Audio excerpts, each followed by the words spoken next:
네, 이번 주 핫 이슈 두 가지로 뽑아봤습니다. 흥행하는 폴더블 폰에 관한 이야기, 그리고 다시 뜨는 수소주 이렇게 정리를 해봤는데요.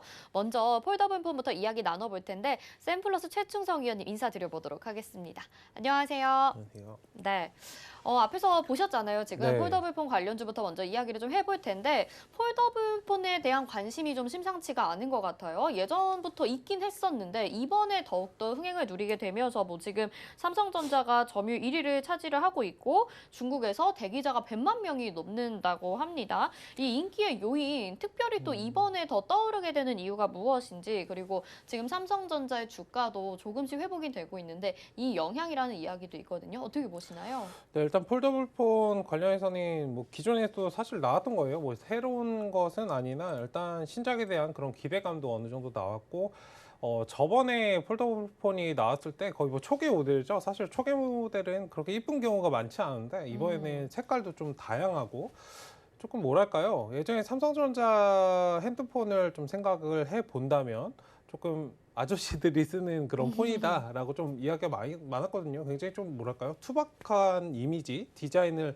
좀 많이 가지고 있었는데 이번에는 색감도 그러하고 뭐 갤럭시 21부터 조금 그래 왔던 것 같은데 제 느낌에는 일단은 뭐 그런 색감이나 이런 것들에서 젊은 층을 좀 겨냥했다는 면에서 젊은 층들이 조금 많이 그런 것들을 좀 자극하지 않았나라고 생각을 하고 있고, 그러니까 그런 기대감들이 좀 작용을 하고 있다라고 좀 보고 있습니다. 일단 사실 뭐 양강 구도죠. 아이폰이랑 갤럭시 양강 구도인데 일단은 뭐 기존의 아이폰은 굉장히 그냥 이쁜 폰, 뭐 갤럭시는 성능만 좋은 폰 좀 이렇게 많이 갈려 있었는데 일단 성능도 좋으면서 뭐 디자인까지 조금 좋아지면서 사람들이 조금 많이 관심을 가지고 있는 것이 아닌가라고 좀 생각을 하고 있고, 일단 뭐 삼성전자 관련해서 주가에 영향이 있겠냐라고는 지금 당장은 조금은 애매한 부분이 있다라고 말씀드리고 싶고, 주가보다는 영업이익 전망에 대해서 좀 긍정적으로 보시는 것이 좋겠다라고 말씀을 드리도록 하겠습니다. 일단 재무제표상으로 좀 보시면 좋을 것 같고요. 사실 뭐 주가가 최근에 좀 상승을 했지만 사실 이런 부분들은 뭐 삼성전자만 올라간 게 아니고 대부분의 종목들이 최근에 좀 하락이 나왔다 반등을 하고 있는 그런 추세이기 때문에 추세적인 면에서 좀 반등이 나왔다라고 좀 보시는 게 좋을 것 같고, 일단은 관련해서 뭐 삼성전자보다는 사실 진짜 수혜를 얻은 업종들은 좀 중소기업들이다라고 좀 말씀을 드리고 싶어요. 뭐 뒤에서도 살펴보겠지만 뭐 KH 바틱이나 그런 종목들 잘 체크를 해보신다면 주가가 최근 좀 많이 올라갔거든요. 힌지 관련해서 일단 폴더블 폰의 좀 포인트이기 때문에 어쨌든 그런 부분들 좀 보시면 좋을 것 같고, 지금 시장 점유율 자체가 굉장히 많지 않아요. 거의 뭐 폴더블 폰 굉장히 좀 인기가 많고 대기자도 많지만 거의 초기 단계다라고 보이고 있습니다. 과연 이게 어디까지 성장할 것인가는 굉장히 좀 의문이 드는 것이 사실인데, 뭐 디자인도 이쁘지만 이게 힌지가 사실 조금 불편한 면은 없잖아 있기 때문에, 그러니까 이런 성장성 이런 것들을 기업에서 어떻게 조금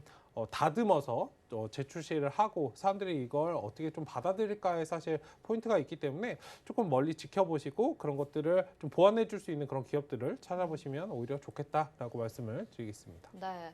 디자인이 예전보다 조금 개선이 되면서 많은 분들이 사용하시려고 하는 건 맞지만 아직까지 시장 점유율은 1% 정도다. 이게 추후 영업이익으로 계산이 된다면 그건 긍정적인 주가 전망이 될 수 있겠다라는 말씀을 해주셨는데 그럼 위원님은 개인적으로 네, 혹시 어떤 휴대폰을 사용하고 계신가요? 저는 애플 아이폰 네, 사용하고 알겠습니다. 있습니다. 네. 잠시 후에 그거와 관련돼서 또 질문을 네. 드릴 수 있으면 드려볼게요. 말씀하신 대로 폴더블폰 관련돼서 그 힌지가 조금은 편하지 그렇죠. 않다라는 네. 말씀을 해주셨잖아요. 그럼에도 불구하고 지금 관련된 수혜주들은 굉장히 지금 주가도 급등을 하고 있습니다. 뭐 KH 바텍, 그다음에 이녹스 첨단 소재 뭐 이런 것들인데 관련주들 소개 좀 해주시고요. 또 그리고 전망도 앞으로 어떻게 보시는지 말씀 좀 부탁드릴게요. 네, 폴더블 수혜주는 사실 뭐 빼놓을 수가 없죠. 힌지 관련해서 반드시 좀 확인을 해야 되고, 뭐 주가도 최근에 KH바텍 굉장히 좀 강하게 상승이 나왔다가 오늘은 좀 차익이 나오는 모습입니다. 일단은 뭐 매수 관점에서는 지금은 단기적으로 좀 고점이 나왔고 굉장히 주가가 과열돼 있는 그런 상황이기 때문에 뭐 접근하시는 건 조금 다소 무리가 있다라고 말씀을 드리고 싶고요. 어쨌든 힌지 관련해서는 KH 바텍 그리고 파인테크닉스 관련해서 좀 체크를 해보시면 좋을 것 같고 UTG 관련해서는 세경하이테크나 뭐 캠트록스 같은 종목들 그리고 지문인식과 관련해서는 뭐 드림텍 같은 종목들이 있을 거고요. 회로기판 관련해서는 인터플렉스라는 종목이 있다라고 말씀드리겠습니다. 네, 인터플렉스까지 또 말씀해 주셨고 지금 이렇게 접근을 하는 건 신규 매수 접근은 다소 좀 위험할 수 있다라는 의견을 주셨습니다. 근데 이제 폴더블폰에서 삼성이 지금 인기를 끌고 있는 건 맞는데 뭐 샤오미도 그렇고 애플도 그렇고 다른 이제 신작을 또 신작이라 신제품을 이제 판매를 하겠다라는 발표를 하게 됐거든요. 또 애플은 지금 뭐 위성을 탑재한 기능을 내재를 시켜서 새로 이제 출시를 하겠다라고 밝혔는데 다른 이제 휴대폰 회사들에 대해서는 또 어떻게 보시나요? 다른 휴대폰 이제 뭐 굉장히 조금 뭐랄까요?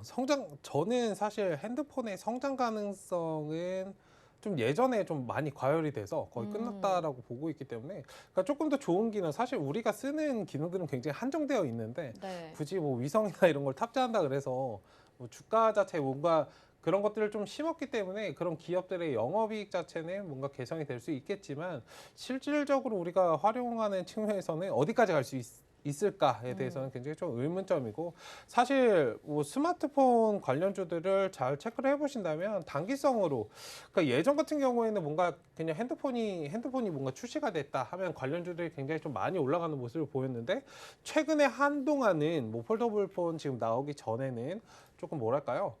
뭐 핸드폰을 출시해도 사실 주가 자체가 움직임이 그렇게 없었어요. 아마 주식을 좀 오래 하셨던 분들은 그 경험들이 있으실 텐데 핸드폰 관련주 핸드폰을 출시를 했는데 왜 주가가 안 올라가지? 라고 굉장히 좀 의아하셨을 텐데 최근에 이제 조금 그런 수급들이 좀 바뀌었다. 디자인도 바뀌고 했기 때문에 조금은 자극될 수 있는데 저는 조금은 조심스럽게 접근하시는 것을 좀 개수적으로 말씀을 드리고 싶고 뭐 출시에 대한 기대감이 과연 어디까지 갈 수 있을까?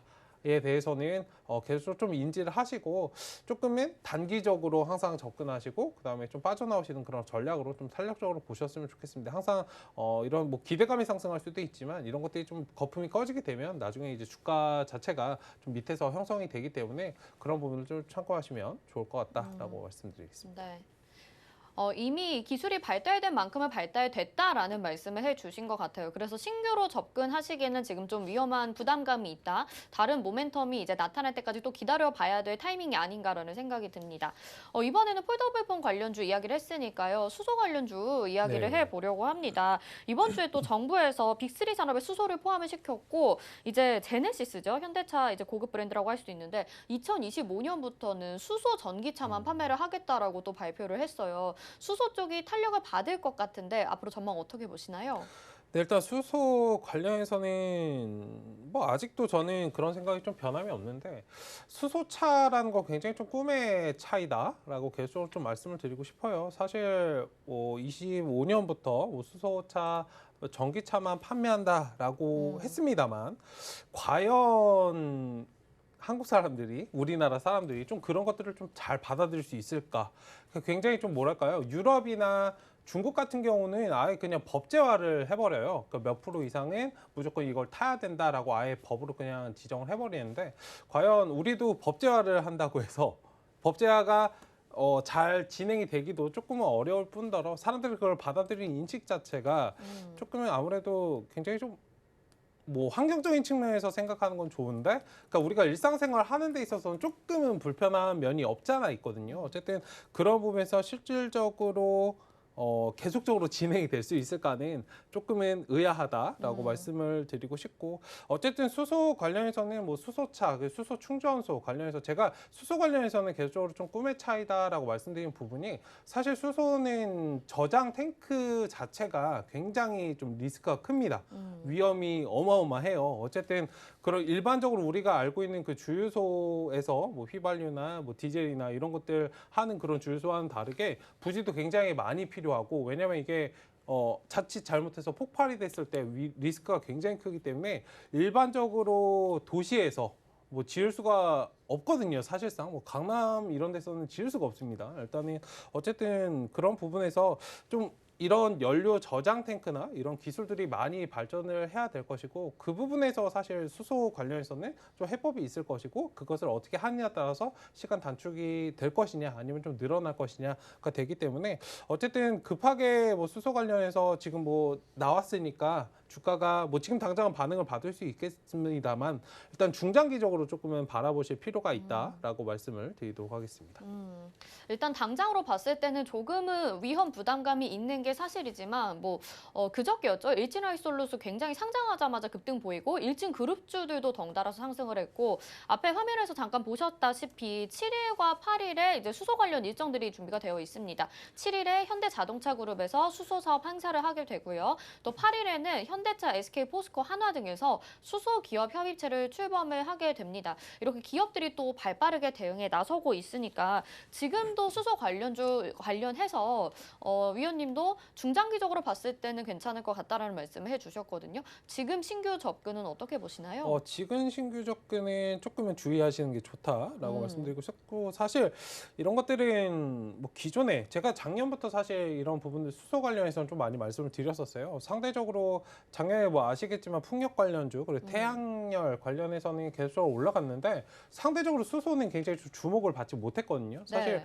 수소가 지금 어제 뭐 관련된 이야기가 나와서 지금 수소가 굉장히 좀 부각이 되고 있는데 최근에 사실 작년부터도 수소 관련해서도 이야기가 나왔었고 국내뿐만 아니라 전 세계적으로 수소 관련해서도 계속적으로 이야기를 했었는데 또 불구하고 수소가 이제 주목받지 못했습니다. 일단 바닥권에서 거의 이 말씀을 드린 이유는 수소 관련주들은 지금 거의 다 바닥이에요. 다만 단기적으로는 조금은 과열이 돼 있기 때문에 일단 그런 부분에서 조금 주의를 하시면 좋겠고 수소 관련해서는 제가 꿈에 뭐 이런 것들을 좀 말씀을 드렸지만 그럼에도 불구하고 수소는 좀 보셔야 된다라고 말씀을 드리고 싶어요. 왜냐하면 상대적으로 조금 전에도 말씀드렸지만 상대적으로 올라가지 못했던 주목받지 못했던 그런 섹터들이기 때문에 어쨌든 그런 부분에서 뭐 상용화 부분 주가라는 건 사실 그렇잖아요. 일단은 기대감 때문에 상승을 하고 나중에 조금은 그 기대감이 사그라들고 주가가 형성이 되는데 어쨌든 지금은 기대감을 받고 있기 때문에 뭐 놓치진 않아야 된다라고 말씀을 드리고 싶습니다. 어쨌든 뭐 일진 하이솔루스나 이런 것들이 상장하는 걸 보면 수소 관련해서 본격적으로 지금 시장에서 이슈가 되고 있다는 거거든요.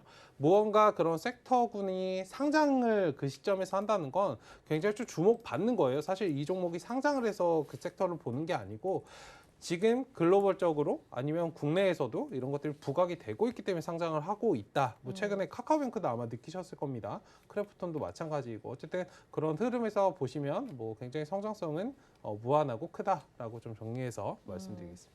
알겠습니다. 지금 당장 들어가서 어떤 수익을 누리기보다는 아주 좀 중장기적으로 조심스럽게 접근을 하자라는 말씀. 하지만 전망은 긍정적인 쪽으로 바라보고 계신 것 같습니다. 수소차 이야기를 했으니까 오늘 또 지금 상승하는 종목이 LG전자거든요. 네. 애플카 이슈를 올해 초에 받았었죠. 네. 그리고 다시 뭐 무산됐다라는 소리나 근거 없는 소문이다라고 발표가 됐었는데 오늘 다시 한번 협력 기대감에 지금 상승을 하고 있습니다. 애플카 전기차 쪽에 대해서 어떻게 보시나요?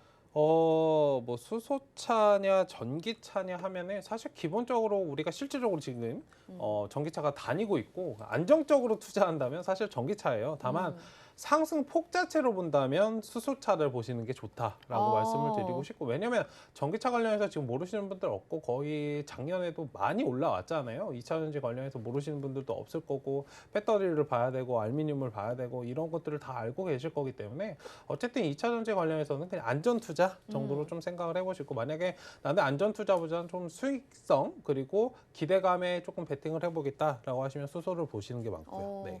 이렇게 들으니까 확실하게 두 가지가 좀 구분이 되는 것 같습니다. 전기차 쪽은 안전 투자 쪽, 그리고 수소 쪽은 조금은 급진적인 쪽으로 생각을 해주신 것 같고, 그러면 위원님은 오늘 친환경 테마들도 상승을 네. 하고 있는데, 뭐 수소, 전기, 그다음에 뭐 태양광 여러 가지 친환경 테마들이 있잖아요. 네. 어떤 쪽을 가장 수혜 업종으로 바라보고 계신가요? 어떤 쪽에 수혜 업종을 보냐고 물어보시면 사실 저 같은 경우에는 좀 기본 가치 투자를 네. 그 상황에서는 좀 하는 스타일이고요.